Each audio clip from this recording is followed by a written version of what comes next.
नमस्कार दोस्तों, स्वागत है आपका हमारे चैनल में JAC NCERT Hindi learning with Rakesh में। आज के वीडियो में हम लोग देखेंगे जहाँ ये जलवायु चैप्टर यानी क्लास 9 भूगोल चैप्टर हमारा जो है सो वो हमारा 4 है। आपको बता दें कि यह वीडियो जैसे बहुत इंपॉर्टेंट है। इसमें जलवायु यानी क्लाइमेट पर आधारित है और इसमें भारत की जलवायु यानी मानसूनी जलवायु, इसे प्रभावित करने वाले कारकों और विभिन्न मौसमों यानी ऋतुओं जैसे समर, गर्मी, सर्दी और उनसे जुड़ी क्षेत्रें विभिन्नताओं का विस्तृत वर्णन किया गया है। इसमें हम लोग क्वेश्चन आंसर देखेंगे 40 टॉप क्वेश्चन जो कि झारखंड एकेडमिक काउंसिल यानी जैक कक्षा 9 की बोर्ड परीक्षा के लिए महत्वपूर्ण है। इस अध्याय पर आधारित 40 बहुविकल्पीय प्रश्न यानी मल्टीपल चॉइस क्वेश्चन तैयार किया गया है, जो कि आपके प्रत्येक क्वेश्चन के लिए 4 ऑप्शन दिया गया है। इसी प्रकार से आपके बोर्ड एग्जाम में पूछा जाएगा और ये रिवीजन के लिए भी तो इम्पॉर्टेंट है। इस चैप्टर को अच्छे से अगर आप पढ़े हैं तो यहाँ पे आपका सारा सही आंसर होगा। तो चलिए हम लोग पूरे अच्छे से चैप्टर को भी रिवाइज करेंगे और एमसीक्यू भी करेंगे।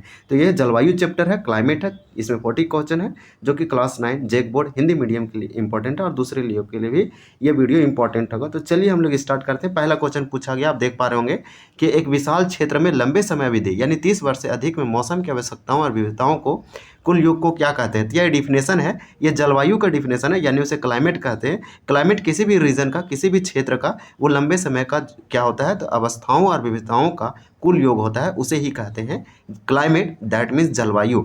ये लॉन्ग शिफ्ट होता है यानी कि ये 30 साल या उससे अधिक तक एक ही जैसा रह सकता है, उसके बाद ये चेंज होता है। लेकिन जो मौसम होता है वो दिन प्रतिदिन घंटे और हफ्तों बदलते रहता है। अभी अगर धूप है तो कभी भी बारिश हो सकती है और कभी भी बारिश है तो मौसम छा सकती है, इस प्रकार से। लेकिन जलवायु ऐसा नहीं है, वो लगातार एक जैसा रहेगा। तो इस तरह से इसमें बताया गया है। यहाँ देखिए, जलवायु एक विशाल क्षेत्र में लंबे समय 30 वर्ष से अधिक तक मौसम की अवस्थाओं और विविधताओं के कुल योग का परिभाषित करती है। तो ये डिफिनेशन है। अगर आपको पूछा जाए जलवायु क्या है तो एकदम इसको लिखेंगे, आपके बुक में यही लाइन लिखा गया है, तो आपका ये राइट आंसर होगा। नेक्स्ट हम लोग क्वेश्चन देखेंगे।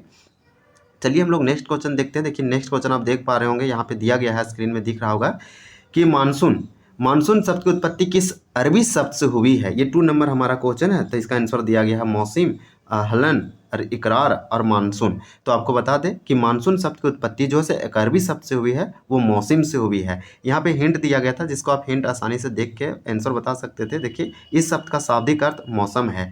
तो इस शब्द का शब्द क्या है, अर्थ शाब्दिक अर्थ क्या है, मौसम है, तो वो मौसिम है।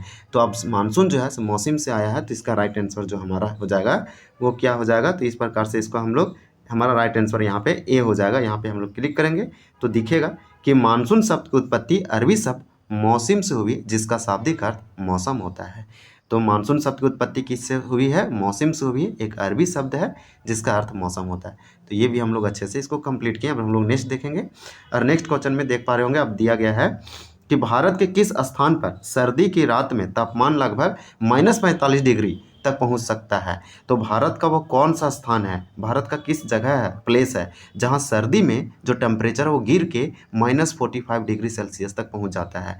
तो इसका आंसर हमारा क्या हो जाएगा। चलिए आपको हिंट दिखाते हैं आप ताकि सही कर पाएँ। तो देखिए, यह स्थान जम्मू कश्मीर में स्थित है और बहुत ठंडा होता है। तो यह बताइए आप, इसका आंसर तो आप बता सकते हैं इजिली कि यह स्थान बता रहा है कि जम्मू कश्मीर में है। तो देखिए, जम्मू कश्मीर में तो सारे हैं, लेकिन आपको बता दें कि यहाँ थर्ड का आंसर जो है सी हो जाएगा। हमारा थर्ड का आंसर क्या होगा, रुकिए हम इसको अच्छे से करेक्ट करके आपको बता रहे हैं कि इसका राइट आंसर हमारा क्या होगा थर्ड का। तो हो जाएगा द्रास, जम्मू कश्मीर। तो इसमें द्रास दिया है, डी हो जाएगा राइट आंसर हमारा। भारत के किस स्थान पर सर्दी की रात में तापमान लगभग -डिग्री हो जाता है, द्रास है, जम्मू कश्मीर वाला रीजन है। तो इसका आंसर हम लोग आपको दिख के बताते हैं। देखिए, ये राइट आंसर है कि सर्दी की रात में, यहाँ पे बताया है कि सर्दी की रात में जम्मू कश्मीर, जिसका कैपिटल क्या है, तो श्रीनगर और जम्मू, द्रास का तापमान -45 डिग्री तक हो सकता है, जो देश के सबसे ठंडे स्थानों में से एक है। तो पूरे भारत में सबसे ठंडा स्थान कौन है, द्रास है, जो कि जम्मू कश्मीर में पड़ता है। चलिए नेक्स्ट क्वेश्चन देखेंगे हम लोग। नेक्स्ट क्वेश्चन दिया गया है, आप देख पा रहे होंगे। नेक्स्ट क्वेश्चन में दिया गया है, यहाँ पे देखिए, थार के मरुस्थल में दिन और रात का तापमान इतना अधिक अंतर क्यों है। तो इसका आंसर क्या हो जाएगा 4 का हमारा। तो 4 का हम लोग देख लेते हैं, यहाँ पे बताया जा रहा है, इसका हम लोग हिंट देखेंगे तो हम लोग को आंसर मिल पाएगा।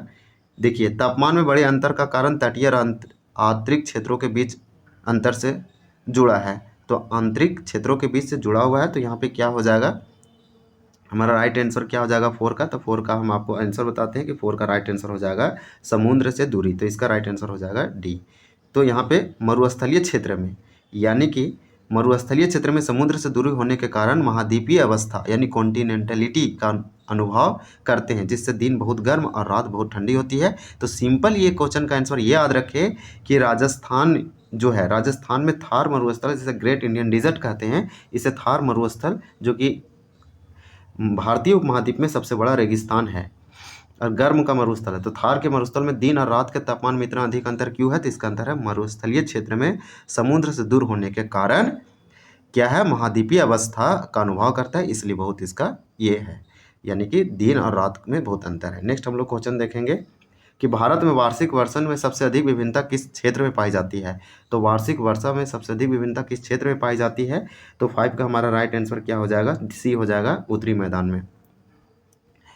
तो उत्तरी मैदान में है, देखिए मेघालय और लद्दाख और पश्चिमी, राइट आंसर डी होगा, सॉरी यहाँ पे हमारा 5 का राइट आंसर डी हो जाएगा कि मेघालय में वार्षिक वर्षा 400 सेंटीमीटर से अधिक होती है, जबकि लद्दाख और पश्चिमी राजस्थान में 10 सेंटीमीटर से कम होती है, जो कि सबसे बड़ी क्षेत्रीय विभिन्नता है। तो देखिए मेघालय में 400 सेंटीमीटर हो रहा, मेघालय का मौसिन राम जो है यहाँ पे सबसे अधिक बारिश होता है। आप जानते हैं कि पूरे दुनिया में सबसे अधिक बारिश मौसिन राम में होता है, जो कि मेघालय में पड़ता है। यही बताया जा रहा है कि मौसिक में एवरेज वर्षा ईयरली 400 सेंटीमीटर है, जबकि लद्दाख और पश्चिमी राजस्थान में 10 सेंटीमीटर, यानी कि ना के बराबर बारिश हुआ, तो बहुत कम हुआ। तो ये हमारा कौन सा रीजन है? पश्चिमी राजस्थान और मेघालय में लद्दाख। तो यही है कि भारत में बहुत ज़्यादा विभिन्नता है। नेक्स्ट क्वेश्चन देखेंगे। नेक्स्ट हमारा क्वेश्चन नंबर 6 दिया गया है कि किसी भी क्षेत्र की जलवायु को नियंत्रित करने वाले 6 प्रमुख कारकों में से कौन सा कारक पृथ्वी के गोलाई के कारण सौर ऊर्जा की मात्रा में परिवर्तन से संबंधित है? तो ये कौन सा होगा? सूर्य की गोलाई के कारण, क्या तुगांत ऊंचाई होगा, उच्चावच होगा, महासागरीय धाराएं होगा? तो इस प्रकार से ये क्वेश्चन पूछा गया है किसी भी क्षेत्र में, तो महासागरीय इसका धाराई हमारा क्या हो जाएगा? आंसर हो जाएगा राइट। तो इसका हमारा आंसर अक्षांश होगा। पृथ्वी की गोलाई के कारण इसे प्राप्त ऊर्जा की मात्रा अक्षांशों के अनुसार अलग अलग होती है, जिसके परिणाम स्वरूप तापमान ध्रुवों की ओर घट जाता है। तो राइट आंसर सी हो जाएगा। तो इसका याद रखेंगे कि राइट आंसर क्या है? सी है। इसी प्रकार से क्वेश्चन नंबर हमारा दिया गया है 7 कि पहाड़ियाँ गर्मी के मौसम में भी ठंडी क्यों होती है? तो क्यों होती है इसका हम लोग चलिए आंसर देखते हैं। हम लोग टिक लगाएंगे तो इसका आंसर अधिक मिलेगा। देखिए इसका राइट आंसर ए हो जाएगा कि जैसे जैसे कोई व्यक्ति पृथ्वी की सतह से ऊंचाई की ओर जाता है, तो वायुमंडल की सघनता कम हो जाती है और तापमान घट जाता है, इसलिए पहाड़ियाँ ठंडी होती है। तो ये बहुत अच्छा, ये पूरा चैप्टर आपका इससे कवर हो जाएगा।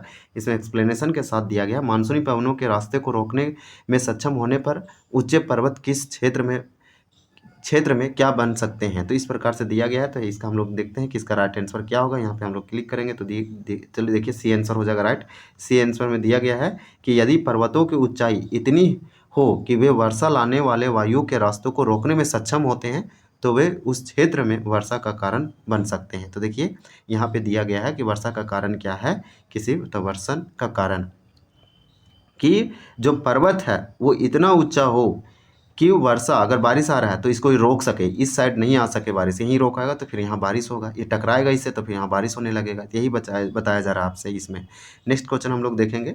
नेक्स्ट क्वेश्चन 9 नंबर हमारा क्वेश्चन है। 9 नंबर में दिया गया है कि भारत की जलवायु में किस प्रकार की जलवायु की विशेषता है? तो केवल उपोष्ण कटिबंधीय है, केवल मानसूनी है, केवल ध्रुवीय है, उपोष्ण कटिबंधीय और उपोष्ण, देखिए उष्ण कटिबंधीय और उपोष्ण कटिबंधीय दोनों। तो राइट आंसर सी डी हो जाएगा हमारा कि भारत की जो जलवायु है वो किस प्रकार का है? उष्ण कटिबंधीय और उपोष्ण कटिबंधीय दोनों है। तो चूंकि कर्क वृत्त यानी कर्क रेखा देश के मध्य से गुजरती है, यानी भारत से बीचों बीच गुजरती है, ट्रॉपिक ऑफ कैंसर जिसे कर्क रेखा कहते हैं, इसलिए देश का आधा भाग उपोष्ण कटिबंधीय और शेष भाग उस उपोष्ण कटिबंधीय, यानी कि शेष भाग, आधा भाग उष्ण कटिबंधीय और जो बच गया वो उपोष्ण कटिबंधीय में बचा हुआ है। इसको क्वेश्चन को ऐसे समझिए कि देखिए कर्क रेखा गया तो ये हमारा जो भाग था इसे उष्ण कटिबंधीय बताया गया, और जो बच गया ये वाला साइड ये उपोष्ण कटिबंधीय। इसलिए भारत की जलवायु जो मानसूनी है वो किस प्रकार की है? भारत की जलवायु तो याद रखेंगे उष्ण कटिबंधीय एवं उपोष्ण कटिबंधीय दोनों है। चलिए नेक्स्ट देखेंगे। 10 नंबर है तो कोरियोलिस बल के कारण पवनें उत्तरी गोलार्ध में किस दिशा में विक्षेपित होती है? तो देखिए यहाँ 10 नंबर का राइट आंसर क्या हो जाएगा? तो ये बाईं की ओर, नीचे की ओर, दाहिनी की ओर। तो इसको हम लोग देखते हैं, टिक लगाएंगे तो हम लोग को आपने इसका सही आंसर मिलेगा। तो देखिए डी आंसर हो जाएगा, दाहिनी की ओर। तो क्वेश्चन क्या पूछा गया था? क्वेश्चन पूछा गया था कोरियोलिस बल के कारण पवनें उत्तरी गोलार्ध में किस दिशा में विक्षेपित होती है? तो पृथ्वी के घूर्णन से उत्पन्न कोरियोलिस बल के कारण पवनें उत्तरी गोलार्ध में दाहिनी की ओर और दक्षिणी गोलार्ध में बाईं की ओर। देखिए ये बहुत इंपॉर्टेंट फैक्ट दिया गया है, इसको आप जरूर याद कर लें कि जो पृथ्वी जो घूमता है अपनी एक्सिस पे, तो यहाँ कोरियोलिस बल उत्पन्न होता है। इसी के कारण जो पवनें हैं, उत्तरी गोलार्ध के जो पवनें हवा है वो दाहिनी की ओर और दक्षिणी गोलार्ध में बाईं की ओर, यानी कि दक्षिणी गोलार्ध की हवा बाईं की ओर और उत्तरी गोलार्ध की हवा दाहिनी की ओर करेगा। तो दोनों फैक्ट जरूर याद रखिए। नेक्स्ट क्वेश्चन देखेंगे। ये क्वेश्चन बहुत अच्छा से दिया गया है और बहुत डिटेल से बताया गया है, जो कि पूरे चैप्टर से, आप चैप्टर जब पढ़ रहे होंगे तो यही सब पॉइंट आपको देखने को मिला होगा। देखिए भारत में कौन सी पवनें प्रवाहित होती है और जिनके कारण इसे सैद्धांतिक रूप से शुष्क क्षेत्र होना चाहिए? तो देखिए यहाँ पे बताया जा रहा है कि भारत में कौन सी पवनें प्रवाहित होती है और जिनके कारण इसे सैद्धांतिक रूप से शुष्क क्षेत्र होना चाहिए। तो ये शुष्क क्षेत्र हमारा कौन सा हो जाएगा? तो ये क्या उत्तर, ये पश्चिमी चक्रवात विक्षोभ होगा। तो देखते हैं इसका राइट आंसर क्या होगा। तो यही हमारा सी हो जाएगा, उत्तरी पूर्वी व्यापारिक पवनें हो जाएगा। तो ये पवनें स्थलीय भागों पर उत्पन्न होती है, स्थलीय मतलब लैंड पे उत्पन्न होती है और बहती है, इसलिए इनमें नमी की मात्रा बहुत कम होती है और इसमें भारत को शुष्क बनना चाहिए। तो इसमें भारत को शुष्क बनना चाहिए, ऐसा दिया गया। चलिए हम लोग नेक्स्ट क्वेश्चन देखें। क्वेश्चन नंबर हमारा दिया गया 12 कि भारत में दक्षिण पश्चिम मानसून पवने की दिशा क्या है? तो भारत के जो दक्षिण पश्चिम मानसून पवनों का दिशा क्या है, ये आपसे पूछा जा रहा है। तो इसका हमारा राइट आंसर क्या हो जाएगा? तो इसका क्या हो जाएगा, दक्षिण पूर्वी या उत्तर पश्चिमी। तो हम लोग देख लेते हैं दक्षिण पश्चिम, तो इसका राइट आंसर भी हो जाएगा दक्षिण। ये पवनें हिंद महासागर के उच्च दाब क्षेत्र से दक्षिण पूर्वी दिशा में बहती है और विषुवत रेखा यानी इक्वेटर के पार कर दाहिने की ओर मुड़ती है और दक्षिण पश्चिम मानसून पवनों के नाम से भारत में प्रवेश करती है। यानी सिंपल से आपसे पूछा गया है कि भारत में जो बारिश होता है वो दक्षिण पश्चिम मानसून से होता है, यानी नॉर्थ वेस्टर्न से इस डायरेक्शन में प्रवेश करता है, इसे दक्षिण पश्चिम मानसून कहते हैं, इंडिया के दक्षिण पश्चिम से। तो इस प्रकार से इसमें बताया गया था। 30 नंबर क्वेश्चन है कि भारत में शीत ऋतु की अवधि क्या है? तो शीत ऋतु का विधि क्या है से आपसे पूछा जा रहा है। तो चलिए इसका आंसर देखते हैं कि इसका आंसर हम लोग का क्या दिया गया है। तो देखिए इसका आंसर जो है सो सी हो जाएगा। मध्य नवंबर से फरवरी तक सर्दी का मौसम रहता है, जाड़े यानी ठंडे का मौसम रहता है, यही यहाँ दिया गया है। इसके बाद हम लोग नेक्स्ट क्वेश्चन देखेंगे। नेक्स्ट क्वेश्चन में है कि शीतकाल में उत्तरी मैदानों में होने वाली वर्षा को स्थानीय रूप से क्या कहा जाता है? तो उसे क्या कहते हैं? शीत ऋतु में जब वर्षा होती है तो उसे क्या क्वार की उमस कहते हैं। तो देखते हैं इसे हम लोग क्या कहते हैं, तो महावट कहते हैं। इसे याद रखेंगे कि शीतकाल में यानी कि जाड़े या सर्दियों के दिनों में उत्तरी मैदान में पश्चिमी चक्रवाती विक्षोभ के कारण जो वर्षा होती है उसे महावट कहते हैं। महावट कहा जाता है, जो रबी फसल के लिए बहुत ही महत्वपूर्ण है। आपकी बुक में ये लाइन एकदम सेम मिलेगा, आप देखेंगे तो ये बुक से बनाया गया है, बुक के थ्योरी से, जो कि थोड़ा सा लग सकता है बोरिंग, आपको अच्छा नहीं लगेगा, लेकिन ये बहुत ही इंपॉर्टेंट है। ग्रीष्म ऋतु का एक प्रभावी लक्षण लू क्या है? तो लू क्या है ये आपसे पूछा जा रहा है। तो गर्मियों के दिनों में चलने वाला क्या है? धूल भरी गर्म चलती है हवा, शुष्क पवनें हैं जो दिन के समय में उत्तर और उत्तरी पश्चिमी क्षेत्रों में चलते हैं। यूपी राजस्थान वाले क्षेत्र में, बिहार वाले क्षेत्रों में ये चलता है। तो राइट आंसर हमारा हो जाएगा ए।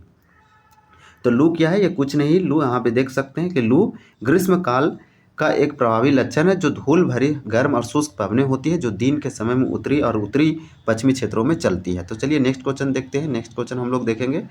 तो नेक्स्ट क्वेश्चन देखिए दिया गया है हम लोग का 16 नंबर कि वैशाख के महीनों में होने के कारण पश्चिमी बंगाल में गरज वाली मूसलाधार वर्षा को किस नाम से जाना जाता है? तो वैशाख के महीने में इसे हम लोग बोलते हैं काल वैशाख। तो इसका राइट आंसर क्या हो जाएगा? काल वैशाख हो जाएगा, इसे याद रखेंगे। यानी वैशाख के महीने में तीव्र हवाओं और गरज के साथ होने वाली वर्षा को पश्चिम बंगाल में काल वैशाखी कहते हैं। बहुत इंपॉर्टेंट है, सिंपल याद रखें।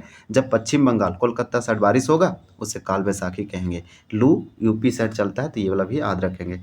नेक्स्ट हम लोग देखेंगे, यहाँ क्वेश्चन दिया गया हम लोग का 17 नंबर कि वर्षा ऋतु के प्रारंभ में पश्चिमी घाट की मुख्य पवनों में लगभग कितना वर्षा होती है, ये आपसे पूछा जा रहा है। तो इसका चलिए आंसर देखते हैं। क्या ये 400 होता है या 250 सेंटीमीटर होता है? तो 250 सेंटीमीटर। मौसम के प्रारंभ में पश्चिमी घाट यानी कि यहाँ पे कितना बारिश होता है? तो 400 सेंटीमीटर, ये 250 सेंटीमीटर होता है और मेघालय वाला में 400 सेंटीमीटर होता है।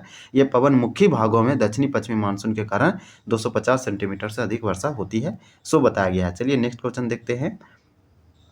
और नेक्स्ट क्वेश्चन हमारा 18 नंबर दिया है कि विश्व में सबसे अधिक औसत वर्षा कहाँ प्राप्त होती है, तो ये हमारा मासिन राम में होता है। तो चलिए ये मेघालय में पड़ता है, तो हमारा राइट आंसर क्या होता है इसका हम लोग देख लेते हैं। हमारा राइट आंसर ये खासी पहाड़ी के दक्षिणी श्रृंखलाओं में स्थित मासिन राम विश्व में सबसे अधिक वर्षा प्राप्त करता है। तो इस प्रकार से इसका राइट आंसर ये हो जाएगा। 19 नंबर क्वेश्चन है कि मानसूनी वर्षा में आर्द्र और शुष्क दोनों तरह के अंतरालों को किस परिघटना के नाम से जाना जाता है।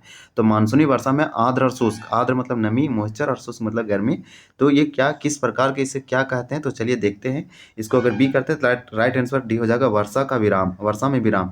मानसून में अगर संबंधित एक अन्य परिघटना वर्षा में विराम है जिसमें आर्द्र और शुष्क दोनों के तरह के अंतराल होते हैं, यह मानसून गति के गर्त के गति से संबंधित होता है। तो इसमें विराम कहने का मतलब अब वर्षा में विराम है, अब मानसून चला जाएगा लौट के, इसे मानसून का लौटना कहते हैं। तो इस प्रकार से नेक्स्ट दिया गया है कि अक्टूबर नवंबर का महीना गर्म वर्षा ऋतु से शीत ऋतु में परिवर्तन का काल किस नाम से जाना जाता है।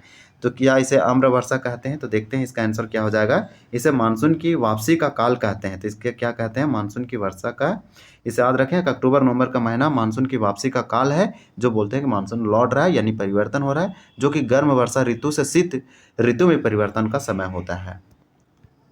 तो ये एक आपको लग रहा है कि थ्योरी पढ़ रहे हैं, थ्योरी से बनाया गया इसलिए ऐसा लग रहा है, लेकिन ये बहुत इंपॉर्टेंट है। उच्च तापमान और आर्द्रता वाली अवस्था के कारण अक्टूबर नवंबर के दौरान दिन का मौसम हो जाता है सुहाना हो जाता है, इसे क्या कहा जाता है। तो देखिए इसे शायद क्वार की उमस कहते हैं। तो इसका राइट आंसर हो जाएगा सी, उच्च तापमान और आर्द्रता के कारण मानसून की वापसी के दौरान उमस को आहस यानी जो अच्छा मौसम होता है उसे क्वार की उमस कहा जाता है। ये बुक में जिक्र आया था, तो ये वाला आपको याद होना चाहिए। कोरोमंडल तट पर अधिकतर वर्षा किन कारणों से होती है, तो कोरोमंडल पर किन कारणों से सबसे अधिक वर्षा होती है ये आपसे पूछा जा रहा है। तो क्या स्थानीय हवाएं से होती है या फिर होती है पश्चिमी चक्रवातों से। तो इसका राइट आंसर सी हो जाएगा, उष्ण कटिबंधीय चक्रवात तथा अवदाब से।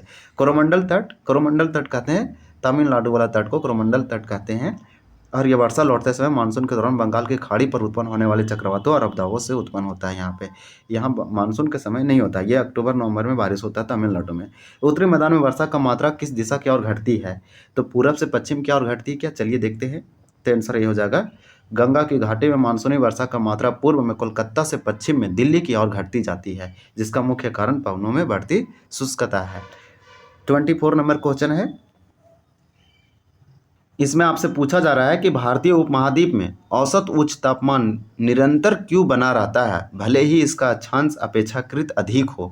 तो चलिए इसका आंसर देखते हैं। तो इसका आंसर हमारा क्या हो जाएगा, तो इसका आंसर राइट आंसर हो जाएगा कि हिमालय द्वारा अत्यंत ठंडी पवनों से रक्षा के कारण। तो हिमालय मध्य एशिया में आने वाली अत्यंत ठंडी पवनों को भारतीय उपमहाद्वीप में प्रवेश करने से रोकता है। बस इतना आप जानेंगे तो बहुत ही इंपॉर्टेंट है कि हिमालय बहुत बड़ा चट्टान है जो पवनों को रोक देता है। इसी प्रकार से तटीय क्षेत्रों में तापमान में अंतर कम क्यों होता है, तो इस प्रकार से दिया गया है। तो देखते हैं इसका क्या होगा। इसका राइट आंसर हमारा जो है से ए हो जाएगा, समकारी प्रभाव। समुद्र का जलवायु पर समकारी प्रभाव पड़ता है, जिसके कारण तटीय क्षेत्रों में तापमान का अंतर कम हो जाता है। नेक्स्ट क्वेश्चन हम लोग देखेंगे। तो नेक्स्ट क्वेश्चन में हम लोग का क्या हो जाएगा, क्वेश्चन नंबर 26 है, मानसूनी पवनों को एक सूत्र में बांधने वाला को क्या कहते हैं, तो इसे क्या कहते हैं, तो चलिए देखते हैं। तो इसका आंसर हो जाएगा ए, इसका राइट आंसर ये हो जाएगा, ये संपूर्ण भारतीय परिदृश्य कृषि चक्र और त्योहारों का एक लय प्रदान करते हैं। तो इस प्रकार से इसका आंसर ये हो जाएगा। हम लोग नेक्स्ट देखेंगे। नेक्स्ट क्वेश्चन में हम लोग का दिया गया है 27 और 27 में आपसे पूछा जा रहा है, किस बल के कारण पवने विश्वत निम्न दाब वाले क्षेत्रों की ओर बढ़ते हुए दाहिनी की ओर विक्षेपित होता है। तो ये हो जाएगा कोरियोलिस बल। तो इसका राइट आंसर याद रखें कि पृथ्वी के घूर्णन के कारण उत्पन्न आभासी बल, यह पृथ्वी के घूरने के कारण ये बल उत्पन्न होता है, नाम है कोरियोलिस बल। इसका क्लास 9 जलवायु चैप्टर में पढ़ना है। कोरियोलिस बल कहते हैं इसे, आभासी बल को ही कोरियोलिस बल कहते हैं। पवनों के उत्तरी गोलार्ध में दाहिने की ओर और विक्षेपित करता है। तो देखिए नेक्स्ट क्वेश्चन देखेंगे। नेक्स्ट क्वेश्चन 28 है, शीत ऋतु में भारत के किस भाग में एक कमजोर उच्च दाब का क्षेत्र बनता है, ये आपसे पूछा जा रहा है। तो इसका राइट आंसर क्या हो जाएगा, देखते हैं। इसका आंसर ए हो, यानी कि उत्तरी भाग में इसका आंसर राइट हो जाएगा कि देश के उत्तरी भाग में शीत ऋतु में कमजोर उच्च दाब का क्षेत्र बनता है। नेक्स्ट क्वेश्चन देखेंगे, क्वेश्चन नंबर हम लोग 29। इसमें आपसे पूछा जा रहा है कि मार्च से मई तक भारत में कौन सी ऋतु रहती है। तो ये तो गर्मी का मौसम रहता है, इसे ग्रीष्म ऋतु कहते हैं। तो राइट आंसर ग्रीष्म ऋतु हो जाएगा। ग्रीष्म ऋतु के अंत में कर्नाटक और केरल में होने वाले पूर्व पूर्वी मानसूनी वर्षा को क्या कहते हैं? तो इसे आम्र वर्षा कहते हैं। आम के लिए बहुत फायदेमंद है। तो याद रखें कि ये ग्रीष्म ऋतु, गर्मियों के दिनों में, ग्रीष्म ऋतु में कर्नाटक और केरल में पूर्वी मानसून वर्षा होती है, यानी पूर्वी मानसूनी वर्षा होती है, जिसमें आम को जल्दी पकाने में मदद करता है, इसलिए आम्र वर्षा मैंगो स्रोक सोवर कहते हैं। बहुत इंपॉर्टेंट क्वेश्चन था वो। आप इसमें जितना भी क्वेश्चन दिया ना, आपके बुक से हूबहू एकदम लाइन बाय लाइन उठा के बनाया गया है। आपको यूट्यूब में कहीं नहीं मिलेगा, इसलिए एक बार इस वीडियो को जरूर देखें। अगर एक बार में कंप्लीट नहीं कर पा रहे तो 2 बार में देखें। एक बार आप 10 मिनट देखें, फिर 10 मिनट आप देखें कभी ब्रेक लेकर, लेकिन इसको जरूर देखें। जून के प्रारंभ में उत्तरी मैदान में निम्न दाब की अवस्था तीव्र हो जाने के दक्षिणी गोलार्ध को कौन सी पवनें आकर्षित करती है? तो यहाँ पे हमारा राइट आंसर क्या हो जाएगा, चलिए देखते हैं। क्या जेठ धाराएं हो जाएगा क्या इसका आंसर? तो हम लोग देखते हैं, इसका आंसर ये हो जाएगा दक्षिणी गोलार्ध की व्यापारिक पवनें। तो जून के प्रारंभ में उत्तरी मैदान में निम्न दाब की अवस्था उत्तरी गोलार्ध में व्यापारिक पवनों को आकर्षित करती है, जो कि कर्क रेखा को ये विषुवत रेखा यानी कि इक्वेटर भूमध्य रेखा को पार कर दक्षिणी यानी दक्षिण पश्चिम मानसून बनती है। तो भारत में दक्षिण पश्चिम मानसून से वर्षा होती है, ये बताया गया है इसमें। क्वेश्चन नंबर हमारा 32 है कि दक्कन का पठार और मध्य प्रदेश के कुछ भाग वृक्ष छाया क्षेत्र में क्यों आते हैं? तो क्यों आते हैं ये आपसे पूछा जा रहा है। तो इसका क्या हो सकता है? तो इसका आंसर हमारा सी हो जाएगा, पश्चिमी घाट के पवन मुखी ढाल पर स्थित होने के कारण। नेक्स्ट क्वेश्चन देखेंगे। कुछ आप जो एक्सप्लेनेशन है उसको आप ब्रेक करके वीडियो को पॉज करके जरूर देखें। मानसून के विराम काल में जब मानसून गर्त के अक्ष हिमालय के समीप चला जाता है तब मैदानी क्षेत्रों में क्या होता है? ये आपसे पूछा जा रहा है कि मैदानी क्षेत्रों में क्या होती है। तो मैदानों में लंबे समय तक शुष्क अवस्था रहती है, यानी बारिश नहीं होता है, गर्मी बना रहता है। शुष्क मतलब ड्रायर। नेक्स्ट क्वेश्चन देखेंगे। क्वेश्चन नंबर 34 है कि अक्टूबर के प्रारंभ में मानसून पवनें भारत के किस भाग में हटना शुरू कर देती है? तो अक्टूबर के प्रारंभ में भारत में मानसून पवनें किस भाग में हटना शुरू कर देती है? तो सबसे पहले उत्तरी पूर्वी हो जाएगा क्या? तो देखते हैं, उत्तरी पूर्वी या पश्चिमी घाट। तो राइट आंसर हो जाएगा उत्तर के मैदान से मानसून हटना। अक्टूबर जैसे ही स्टार्ट होगा, देखिए अभी अक्टूबर चल रहा है, तो अब मानसून एंड हो गया, अब बोल सकते हैं बारिश बहुत ही कम होगा। तो अक्टूबर के शुरुआत में भारत के उत्तरी के मैदान में दक्षिण पश्चिम मानसून हटने लगता है, जिससे बारिश कम होने लगती है। इसमें उच्च दाब बंद प्रणाली का इसका क्षेत्र ले लेता है। तो इस प्रकार से इसे जरूर याद रखेंगे। भारत में वर्षा का वितरण किस प्रकार का है? तो भारत में वर्षा का वितरण समान रूप से है क्या? नहीं, समान रूप से नहीं, अत्यंत असमान है। तो ये आप बोल सकते हैं कि असमान है, एक जैसा नहीं, कहीं अधिक बारिश होता है तो कहीं कम होता है। तो राइट आंसर हमारा ए हो जाएगा। देखिए, जो कि भारत के पश्चिमी तट में भागो और उत्तरी पूर्वी क्षेत्र मेघालय वाला रीजन और केरल वाला रीजन में 400 सेंटीमीटर वर्षा होती है, जबकि वहीं राजस्थान और लद्दाख में 20 सेंटीमीटर वर्षा होती है। तो बारिश तो कम बेसी तो हो रहा ना, कहीं बहुत अधिक, कहीं पे बहुत कम।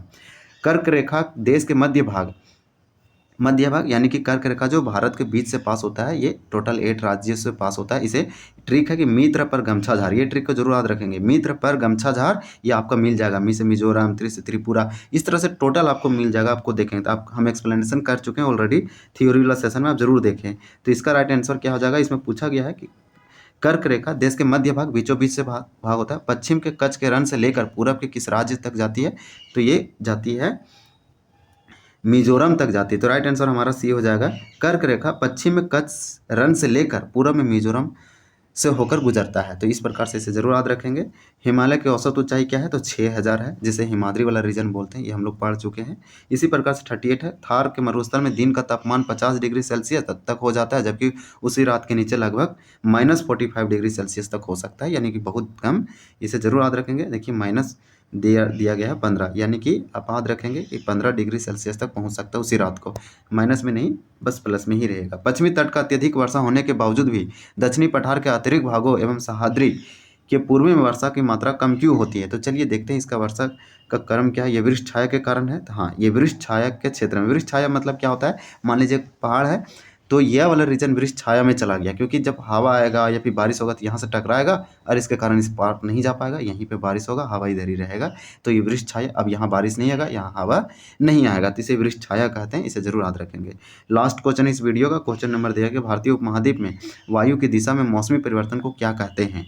तो इसे क्या कहते हैं ये आपसे पूछा जा रहा है। तो क्या कोरियोलिस बल कहते हैं या पृथ्वी की परिक्रमा कहते हैं? तो चलिए देखते हैं, इसको हम लोग सी कहेंगे, यानी कि तापमान के अंतर के कारण दाब की स्थितियों में परिवर्तन। तो इस प्रकार से हमारा ये चैप्टर जो है बहुत अच्छे से कंप्लीट होता है, आपको समझ में आया होगा। तो इसमें हम लोग बहुत अच्छे से देखें, और ये वीडियो जो था से हम लोग देखिए ये हम लोग बहुत अच्छे से कंप्लीट किए। हम लोग का 40 में से 24 जो है ये इसमें बहुत सारे हम लोग गलती पे टिक किए, लेकिन आंसर आपको हम सही बताए हैं। हमारा सिस्टम इसी प्रकार से आपको भी टेस्ट देना है और आपको ये जो है समझ में आएगा कि ये कितना तैयारी है और कितने अच्छे से आप एग्जामों को अच्छे से क्रैक कर पाएंगे। तो आपको समझ में आ गया होगा। एक हमारा क्लास ज्योग्राफी क्लास 9 भूगोल चैप्टर 4 था जलवायु। तो अगर वीडियो हेल्पफुल लगा और अच्छा लगा तो चैनल को जरूर सब्सक्राइब करें, लाइक करें। हम लोग दूसरे वीडियो के साथ आएंगे, दूसरे फॉर्मेट के साथ। हम लोग थ्योरी देखेंगे अगले चैप्टर क्लास 5 ये इसी का देखेंगे चैप्टर 5। तब तक के लिए धन्यवाद। जय हिंद।